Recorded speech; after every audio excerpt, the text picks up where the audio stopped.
Bonjour à toutes et à tous, j'espère que vous allez bien. Aujourd'hui, on se trouve pour une nouvelle vidéo et dans cette vidéo, on va encore une fois parler de visibilité sur les IA, sur les LLM.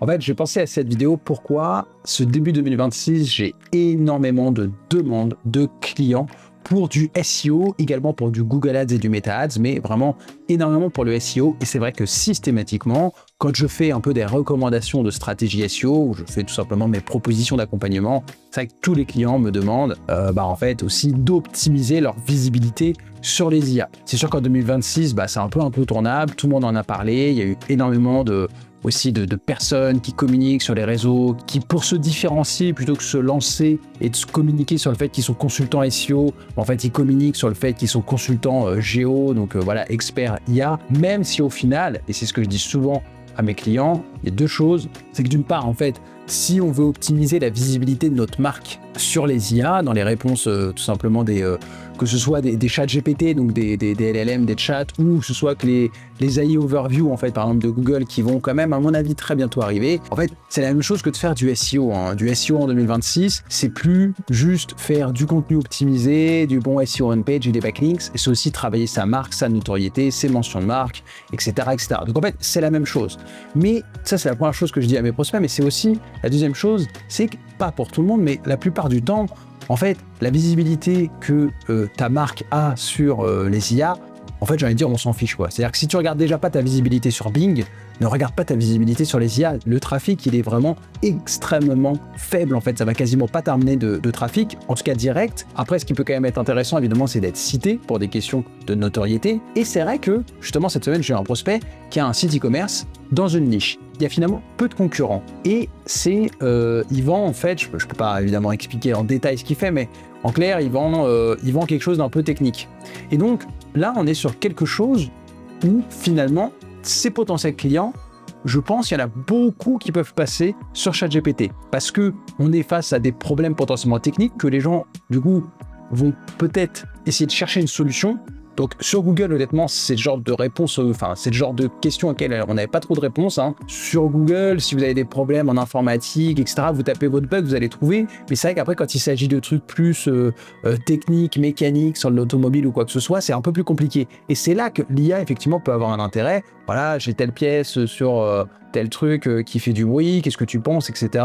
Ok, faut changer une pièce, chez qui est-ce que je peux acheter? Et là, bam, là, effectivement, ça peut être important d'être cité à ce moment-là. Et donc, c'est vrai que je pense que la visibilité IA, typiquement pour moi, par exemple, en tant que consultant SEO, je pense que c'est pas très important d'être visible sur les LLM. Honnêtement, j'ai essayé un peu de regarder, je crois pas être très, très visible. Et pourtant, j'ai quand même de plus en plus de prospects, tout simplement grâce à ma stratégie SEO, en fait, à l'ancienne, via mon site, tout simplement. Par contre, c'est vrai que pour des choses un peu mécaniques, etc., je pense que ça peut avoir un intérêt. Et donc, ce que je me suis dit, c'est que en 2025, j'avais fait pas mal de vidéos parce que tous les outils SEO ont sorti des fonctionnalités IA, forcément. C'était un peu le plus vite possible sortir des fonctionnalités pour les IA sur les SEMrush, les SEO ranking, etc.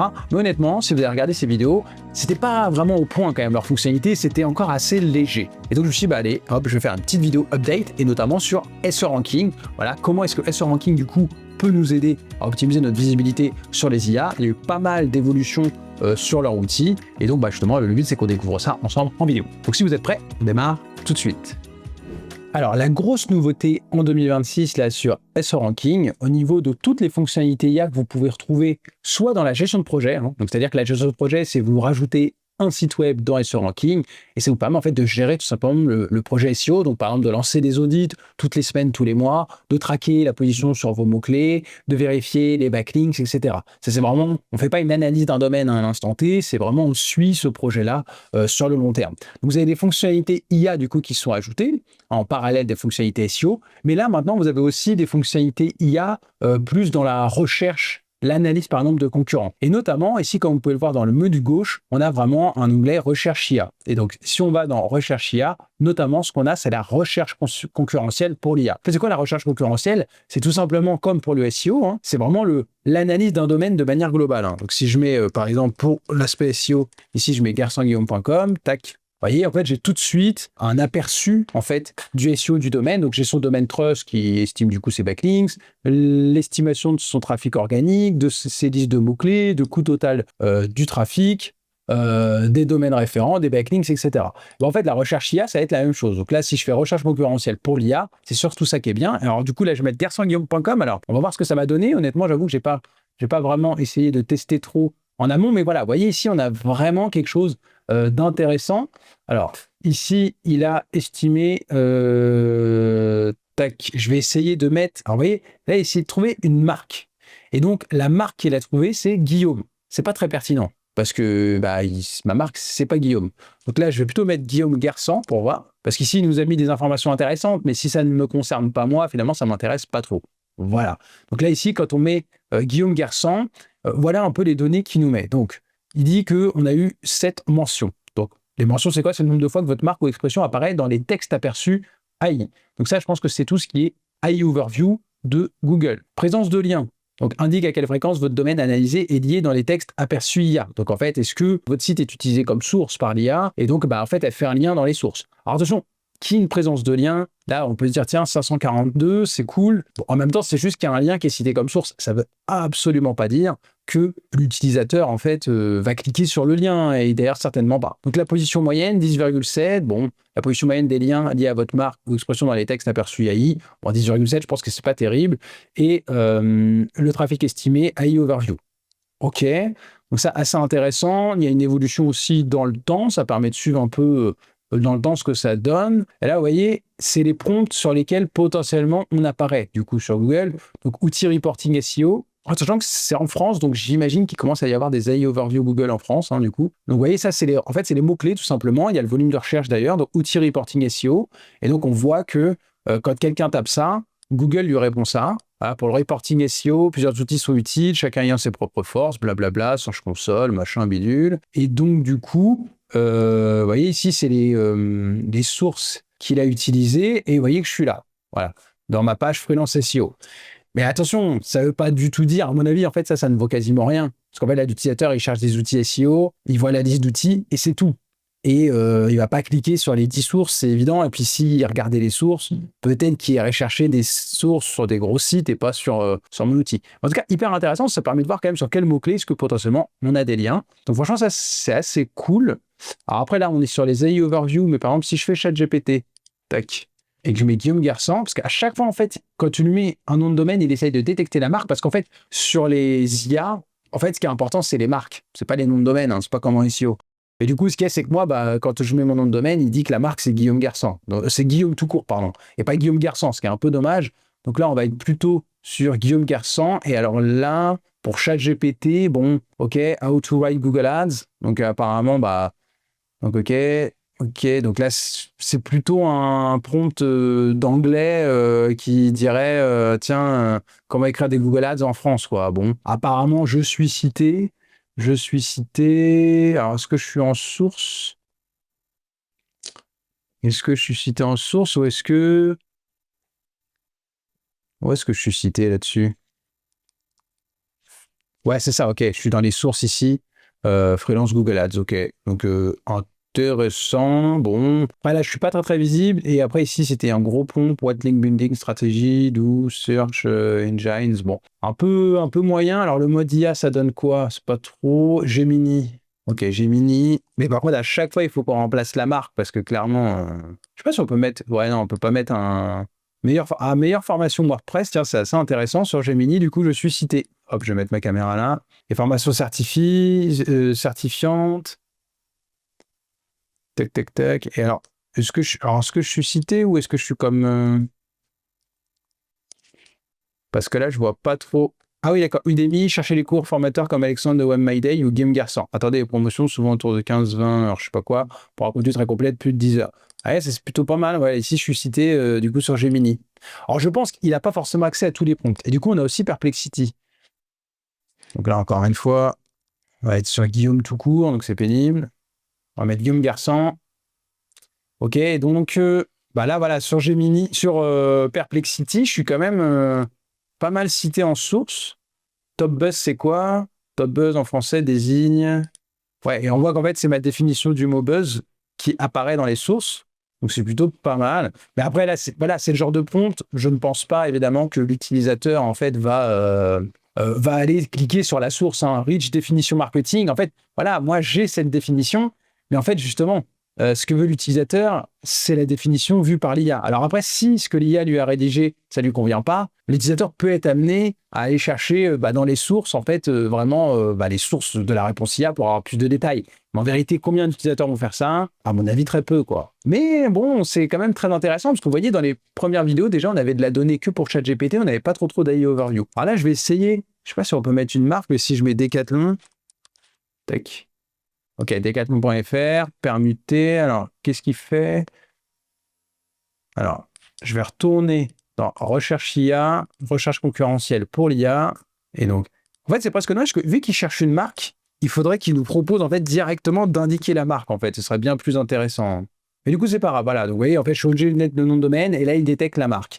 Et là, du coup, c'est plus intéressant parce que du coup, Decathlon, c'est une vraie marque. Le problème, moi, c'est que Guillaume Garçon, évidemment, je suis une personne. Sur les IA, en fait, c'est pas méga pertinent. Je suis trop petit, en fait, tout simplement, malheureusement. Mais voilà.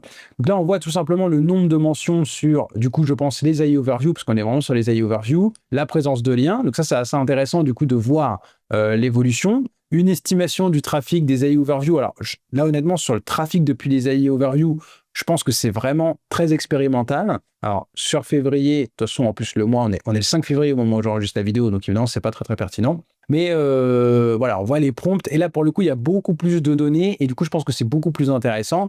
Si on veut aller voir un peu ce que font les concurrents, c'est vraiment beaucoup plus intéressant parce qu'il y a beaucoup plus de données, en fait, qu'à l'époque, quoi. Alors, du coup, est-ce qu'on peut comparer avec des concurrents? Qu'est-ce qu'on peut mettre? Intersport. Tac, et on va mettre, parce que concurrent vraiment, ouais, Sport 2000. On va mettre des vrais concurrents, et tiens, on peut en mettre un autre, mais il faut que ce soit des trucs de sport, parce que sinon, en fait, il y a quoi d'autre? Il y avait Go Sport, non? Ça y est, pas Go Sport. Bon. Alors, je pense qu'après, on peut en mettre, allez, on va mettre Nike.com. Et après, on va comparer.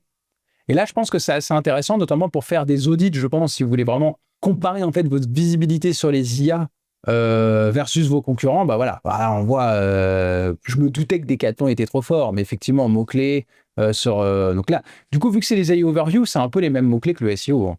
Voilà, 31 000, ils ont tellement de contenu par rapport aux autres, forcément, Intersport et Sport 2000, les mentions, présence de liens. Par contre, position moyenne, Sport 2000, ils sont plutôt pas mal, hein, les champions. Mais globalement, là, on voit que Decathlon, ils éclatent tout le monde. Alors, du coup, si on regarde, alors le mode IA, bon, on va voir ce que ça donne, mais ouais, ça m'intéresse pas trop. Par contre, ChatGPT, on va voir s'il a quand même de la donnée sur ChatGPT, s'il en a suffisamment. Ok, donc alors là, on peut pas comparer aux concurrents, par contre, mais effectivement, c'est intéressant. Alors, il y a un truc que j'ai du mal à comprendre, c'est qu'on est, là, je suis sur ChatGPT, j'ai mis France. Bon, malgré tout, c'est vrai que comme pour moi, les prompts, il me met beaucoup de prompts en anglais, donc je pense que c'est pas encore tout à fait au point. Parce que normalement, on est en France. Hein. Donc, il devrait me sortir plutôt des prompts en français. Donc, je ne sais pas trop pourquoi ça fait ça. Mais effectivement, après, en fait, il mélange un peu les deux. Donc, je ne sais pas trop comment est-ce qu'il définit la data, si elle est en France ou à l'étranger. Voilà, c'est un peu compliqué. Mais voilà, c'est quand même intéressant. On voit qu'ici, on a du lien. Et donc, on peut on peut filtrer, de voir juste les mentions. Et moi, ce qui m'intéresse, c'est plus les mentions que les liens. Parce qu'en fait, les liens, c'est les sources. Et en fait, les gens, ils ne vont pas vraiment voir les sources en fait des réponses IA. Par contre, si quelqu'un demande ouais, où est-ce que je peux acheter les meilleures chaussures de running, si là ça cite Decathlon, c'est hyper intéressant pour ma marque parce que s'il me cite moi, ça va influencer en fait le potentiel, le prospect quoi. Donc là, c'est intéressant effectivement. Alors comment contacter SAV Decathlon? Bon là, on s'en fout un peu, hein, ça va pas vraiment nous rapporter de clients, mais assez intéressant. Et du coup, si on va sur Gemini. Tac, ok, voilà. VTT, Decathlon ou Intersport. Voilà, le match des marques. Ah, ça, c'est intéressant. Pourquoi choisir Decathlon? Pourquoi choisir Intersport? Lequel est pour vous? Bon, là, il est assez... pour le coup, Gemini, voilà, il se mouille pas trop, mais c'est assez intéressant. Brésilien, Intersport ou Decathlon. C'est assez intéressant, ces prompts-là, hein, pour le coup. Je pense que là, ça, c'est des prompts à surveiller quand on est une marque. Donc, assez intéressant. Et Perplexity, j'ai l'impression que Perplexity, il y a quand même beaucoup de data maintenant. Et du coup, marque analysée, ok. Étude de cas Decathlon corrigée, bon, alors ça, je sais pas trop. Hein, alors après, là, c'est vraiment des Yoga Mat Top Rated. Alors, ouais, il y a beaucoup de trucs en anglais encore, donc ça, c'est un peu dommage. Ce serait bien qu'en fait, ils puissent quand même filtrer les langues. Vélo électrique, pliant, Intersport ou Decathlon. Ah ouais, ça, c'est intéressant. Un détail, modèle populaire chez Decathlon. C'est pas mal, ça. Donc, je pense que les comparatifs, c'est assez intéressant. Je ne pensais pas que les gens cherchaient ça. Donc, vraiment, cet aspect recherche IA d'analyse de concurrents, c'est vraiment devenu très solide. Ça permet vraiment d'analyser, nous, notre visibilité globale sur quand même les AI Overview de Google, le mode IA, ChatGPT, Gemini, Perplexity. Franchement, c'est par rapport à avant, c'est quand même franchement top. Et surtout, ça vous permet aussi de comparer aux concurrents, voir si c'est des liens, des mentions ou quoi. Et franchement, ça, c'est plutôt franchement très très bien, hein. Donc franchement bravo à SE Ranking. Là, ça commence à devenir intéressant de suivre sa visibilité IA sur SE Ranking. Alors, autre fonctionnalité intéressante, c'est vraiment le tracking de visibilité de prompt, en fait, de mots-clés. Hein, ça, j'en avais déjà parlé, mais ça existait déjà. C'est-à-dire que sur les outils comme SE Ranking ou SEMrush, notamment sur SE Ranking, on peut traquer la position de notre site sur des mots-clés SEO sur Google, hein. Donc, on met une liste de mots-clés et tous les jours, SEO Ranking, il va taper ces mots-clés-là sur Google, il regarde à quelle position on est et du coup, il met ça dans un tableau. Ça nous permet de faire notre tracking. Évidemment, ça, on peut le faire aussi sur les IA. Donc, on lui donne en fait nos prompts et du coup, tous les jours, SEO Ranking va taper ces prompts du coup sur les IA et regarder en fait si on a une mention, hein, si notre marque est mentionnée ou si on a un lien source. Donc ça, c'est très simple, hein. Si je vais dans recherche IA et je fais classement, donc ici, il faut évidemment mettre un projet, hein, tout simplement. Donc ça, c'est vraiment, moi par exemple, j'ai mes clients, mais j'ai évidemment mon site garçonguillaume.com. Donc du coup, je lance des audits régulièrement. Et donc du coup, j'avais paramétré plusieurs prompts, hein. Donc si on regarde dans les paramètres, tac, qu'est-ce que j'avais mis? Alors ça, c'est la liste des mots-clés que je traque et surtout les prompts. Voilà, ça qui est important. Et donc du coup, ouais, tiens, voilà, ils sont là, tous mes prompts. Et donc, ici, c'est les prompts. Donc, j'avais essayé de mettre des prompts. Le problème, en fait, c'est de définir quel prompt est-ce qu'on va traquer. Voilà, meilleur freelance SEO, meilleur consultant SEO. Parce qu'en fait, souvent, sur les IA, ce que les gens cherchent, c'est des comparatifs. Donc, ils cherchent le meilleur. Ils demandent à l'IA, vas-y, trouve-moi le meilleur truc, le meilleur restaurant, le meilleur. Donc, voilà, j'avais mis mes métiers, en fait, hein, meilleur freelance, consultant, donc SEO, Google Ads, Facebook Ads. Après, il y a aussi mes mots-clés. Donc, il y a aussi mes mots-clés plus généraux, là. Bon, je ne sais même pas pourquoi j'avais mis d'ailleurs. Et puis, du coup, les moteurs de recherche sur lesquels il va les taper tous les jours. Alors, évidemment, ça ne va pas être les mêmes réponses sur ChatGPT que sur les Google AI Overview. Donc, tout ça, en fait, ça se paramètre. Et ensuite, on a notre tableau de suivi. Donc là, je vais retourner. Tac, je vais faire précédent. Et voilà. Alors, sur tous les mots-clés ici que j'ai définis, il cherche en fait s'il y a la présence de mentions et de liens, s'il y a des réponses avec le lien, si on a une présence dans le top 3 et présence de sources. Alors, là, on est du 3 au 5 février. Je vais plutôt mettre sur les 6 derniers mois, ça va être plus intéressant. Bon, c'est pas plus intéressant, en fait, il n'y a pas tellement de... Je suis pas très, très visible, du coup. Alors, si on regarde... Présence de mention, présence de lien, prompt analysé, on va regarder le tableau, ce qu'il va nous donner. Alors, ils essayent de lui donner des insights et recommandations. Donc, un mot-clé dans votre classement affiche des AI overview dans les SERP, mais ne sont pas suivis comme prompt dans le suivi des résultats. Ok, d'accord, tiens, c'est intéressant. De nouvelles sources, 25 sources renforcées concurrents que vous suivez. Vos concurrents suivis apparaissent dans 25 sources à travers 121 réponses IA pour renforcer vos visibilités. Tiens, c'est assez intéressant ces petits conseils-là qu'ils peuvent nous donner. Ok, donc on voit effectivement les sources. Là, c'est un concurrent. Bon, ok. Assez intéressant, en tout cas, d'avoir ces petits conseils-là. Et donc, du coup, ici, on voit en fait si, effectivement, il y a un lien comme source ou si ma marque est mentionnée. Donc, ma marque, ça, je l'ai définie en tant que Guillaume Garçon. Mais effectivement, là, ici, en tout cas, sur ChatGPT, j'en ai pas. Et si on va sur les AI Overview de Google, j'ai l'impression que je n'en ai pas non plus de visibilité. Donc, en tout cas, je pense que vous comprenez quand même un peu l'intérêt de l'outil. Alors, je ne sais pas si pour certains clients, est-ce que j'avais défini de la visibilité IA? Alors, j'ai regardé, effectivement, je n'avais pas ajouté pour d'autres clients. J'avoue que moi, la visibilité sur les IA, ce n'est pas vraiment encore un sujet. Mais globalement, voilà, vous comprenez qu'on peut traquer notre visibilité sur une certaine liste de prompts qu'on peut définir. Malheureusement, moi, je suis un peu le mauvais élève, le mauvais exemple. Je n'ai pas vraiment de visibilité. Mais en tout cas, voilà, c'est quand même assez intéressant d'avoir cette possibilité de traquer notre visibilité sur des prompts avec SEO Ranking, que ce soit sur les AI Overview ou ChatGPT. Alors, autre fonctionnalité intéressante, c'est de pouvoir analyser par contre justement quels sont les concurrents qui sont visibles sur nos prompts. Donc là, ici, il suffit d'aller dans concurrents. Et donc, du coup, ici, par exemple, je suis sur ChatGPT. Alors, je peux peut-être mettre une plage de date un peu plus large. Tac, à appliquer. Donc, meilleur consultant Facebook Ads, par exemple. Voilà. Je peux voir quelles sont en fait les marques qui sont mentionnées date par date. Alors, vous voyez, c'est ça qui est très intéressant, je trouve. On voit que par exemple le 26 août, ce qui apparaît, enfin, attendez, Publicis Group, Junto, donc là ils recommandent plutôt des plateformes freelance ou des agences. Alors après le 27, ils recommandaient Yannick, Mickaël, donc là plutôt des freelances. Ensuite le 28, Web Marketing Com. Et alors du coup si on regarde plus récemment, qui sont les concurrents visibles, mais vous voyez en fait c'est jamais les mêmes choses qui sont commandées. Encore que là il y a eu 2 jours de suite où c'était à peu près les mêmes réponses, en tout cas le top des mentions. Donc au final, est-ce que c'est vraiment viable de traquer les réponses des IA finalement? Parce que si ce ranking, il tape le prompt une fois, que lui, il a une réponse potentiellement personnalisée en plus à son utilisation, même si je pense qu'en fait, c'est comme si c'était quelqu'un qui n'avait pas d'historique, par exemple sur ChatGPT. En fait, peut-être que si 100 personnes tapent le même prompt, peut-être qu'il y aura 100 réponses différentes. C'est ça qui est un peu compliqué. Et donc, du coup, allez, on va mettre... si je mets meilleur freelance Facebook Ads, bon, on a un peu les mêmes trucs, les plateformes. Malte, par contre, est extrêmement présent. Donc, en fait, vous voyez, à chaque fois, on voit les plateformes freelance, Upwork, Fiverr, Malte, etc. En fait, qu'est-ce qui est mis en avant par ChatGPT? C'est les plus gros sites, quoi. Même si là, j'ai vu entre deux, j'ai vu quand même, tiens, une freelance. J'ai vu un prénom. Ah oui, Megan Marzagli, Hugo Lestringant, Nathalie Saya.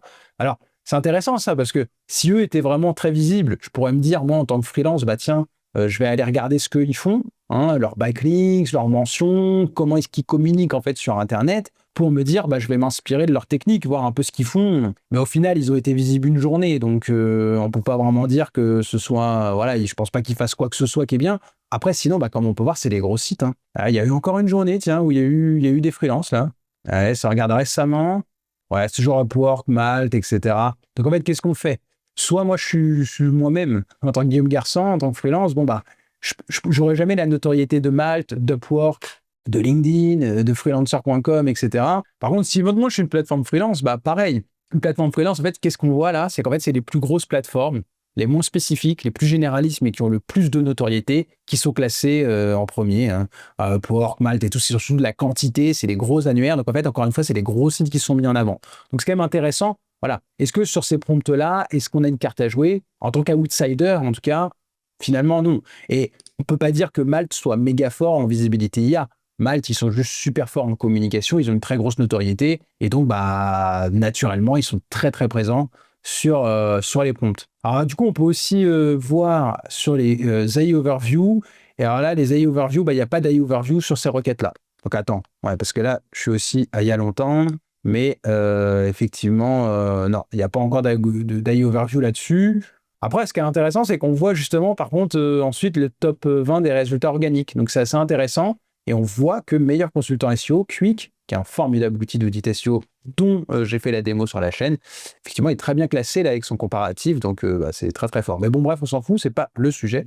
Mais assez intéressant. Est-ce qu'il y a d'autres prompts? Alors, ici, il y a le volume de recherche, mais il n'y a aucune... je crois que sur aucun de ces mots-clés, il y a d'AI Overview. Donc, on va plutôt revenir sur ChatGPT, mais je trouve ça intéressant parce que ça peut permettre, sur nos requêtes importantes, quand même, je trouve, ça peut être intéressant de voir justement, même si nous on n'est pas visible, qui est visible pour voir s'il y a un changement. Et si à un moment donné, ChatGPT finalement décide de ne plus citer les gros sites, mais commence à citer des sites de consultants et tout, on peut se dire, tiens, en tant qu'outsider, effectivement, ça peut être intéressant.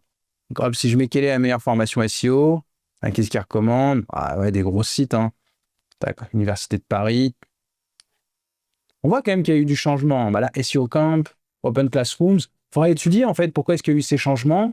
Des changements dans les IA, des nouveaux contenus qui ont été produits sur ces sites. À première position, ils ont été là une fois. Live Mentor aussi un peu. Bon, c'est quand même assez intéressant, en tout cas, pour faire un peu sa veille IA et analyser tout simplement les concurrents. Et donc, voici dernière fonctionnalité qui peut être très importante par contre, parce que globalement, c'est quelque chose qui manquait. Et là, vraiment, je trouve que c'est très utile. C'est globalement dans votre projet. Donc, par exemple, ici, moi, c'est mon site garçonguillaume.com. J'ai fait une liste de prompts. D'accord? Meilleur consultant, etc. Bon, je ne sais pas si c'est la meilleure liste de prompts à suivre, on va dire. Mais partons du principe qu'on a vraiment étudié quel prompt est-ce qu'on voulait traquer. Du coup, ce ranking analyse les concurrents qui sont cités sur ces prompts, et du coup, il va regarder en fait quelles sont les sources que les IA ont utilisées pour formuler leurs réponses.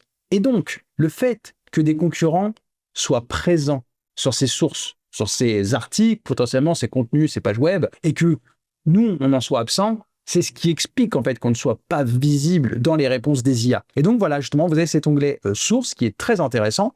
Donc ici, hop, si on va mettre, allez, on va tout mettre, tous les moteurs de recherche. OK. Et donc, on a 15 opportunités de mention. Et donc ici, qu'est-ce que c'est? Par exemple, parce que j'ai mon prompt justement meilleure formation SEO. Et donc, on voit que, par exemple, ici, je peux avoir des concurrents qui sont mentionnés. On voit qu'ici, marque mentionnée. Est-ce que ma marque à moi est mentionnée? Non. Et donc, du coup, il faut tout simplement, donc tac, si je vais voir, il faut en fait aller voir. Alors, là, c'est pas très, très intéressant parce que c'est une formation, alors, ouais, tac, prompt. Ouais, d'accord. Je pense que je vais faire tout sélectionner. Ça va être bien plus intéressant parce que là, c'était pas très intéressant pour pour ça. Et donc, du coup, tous les moteurs de recherche, je vais mettre les 6 derniers mois. Voilà. Là, c'était plus intéressant. Vous voyez, opportunité de mention. Là, j'en ai 125. Parce que j'étais sur les 2 derniers jours, donc évidemment, c'est pas très intéressant. Et voilà. Donc ici, il y a un filtre. Et justement, on peut voir, tiens, classement des meilleures formations SEO. Moi, j'ai un prompt qui est formation SEO. Et on voit que, par exemple, eh bien, il y a des concurrents qui peuvent être cités et moi en fait je ne suis pas cité. Et donc là typiquement ça ici c'est un comparateur, donc charge à moi d'aller contacter, puisque ce contenu-là est cité, enfin est utilisé comme source par les IA, charge à moi d'aller contacter cet éditeur pour rajouter en fait, si j'ai envie d'être présent, ma formation SEO dans son article. Idem ici, l'article de Paul Venjon sur formation SEO. Vous voyez ici, alors le forum, non, c'est pas un forum. Non, c'est pas un forum. Si, c'est un forum. Mais ouais, c'est bizarre. C'est un forum, il n'y a qu'un seul post, mais je pourrais demander à être ajouté. Alors après, ça ne veut pas dire que ça va être facile, mais il faut en tout cas essayer. Et ça, c'est vraiment intéressant. Hein. Donc ici, par exemple, on a un article Upwork. Là, ici, c'est pour les top consultants Facebook Ads, je pense. Et alors là, ça va être plus compliqué. En clair, c'est le listing des freelances. Alors, je pense que c'est le landing page. Déjà, peut-être qu'il faudrait que je me crée un profil Upwork. Mais en vérité, j'en ai un, mais il n'est pas référencé comme expert Facebook Ads. Mais ici, je ne pense pas que je pourrais être ajouté. À voir, à moins qu'il... Non, vous voyez, il n'y en a que 9. Donc, à mon avis, c'est une sélection. C'est une sélection qui est faite. Donc, expert Facebook Ads, Meta Ads. Bon, ici, c'est quoi? C'est un concurrent, mais en fait, c'est sa landing page, donc il ne va pas me citer, hein, ça paraît évident. À limite, si je voulais être malin, je mettrais un avis Google Ads, sur Google Maps, et comme ça, je serais peut-être cité dans son widget d'avis client. Ça peut être une technique. mais voilà, c'est pas forcément parfait, mais en tout cas, voilà, on voit les comparatifs en fait qui sont utilisés comme source par les IA, et donc après, c'est à nous, évidemment, d'aller voir ces éditeurs pour essayer d'être ajoutés. Et ça peut vraiment faire gagner beaucoup de temps parce que c'est pas forcément évident. Donc ça, c'est vraiment top. Et bien voilà les amis, la vidéo est terminée. Je pense qu'on a vu quand même que les fonctionnalités IA par rapport aux premières vidéos que j'ai fait, ça a quand même énormément évolué sur ce ranking. Là, je trouve qu'ils ont vraiment mis la barre très haut. C'est vraiment très utile parce que franchement, dans les premières vidéos, j'étais assez dubitatif et je vous disais plutôt que globalement aujourd'hui, c'était bien parce qu'il y avait cette volonté d'aider, mais que clairement, ça n'aidait pas énormément. Autant là, ça aide quand même vraiment. Ça donne vraiment envie d'aller analyser un peu plus en profondeur sa visibilité sur les IA et d'essayer de l'optimiser grâce à ces outils. Donc franchement, chapeau à SEO Ranking. Dans tous les cas, si vous voulez essayer la solution, c'est facile, vous avez un lien en description. Vous pourrez essayer SEO Ranking pendant 14 jours et normalement, il ne demande pas de carte bancaire. Donc ça, c'est vraiment cool. Moi, c'est vraiment l'outil que j'utilise au quotidien et donc je recommande à mes clients et que je vous recommande également. Donc voilà, si vous avez des questions sur l'outil, n'hésitez pas, je réponds à tous les commentaires. Et moi, je vous dis à bientôt pour une prochaine vidéo.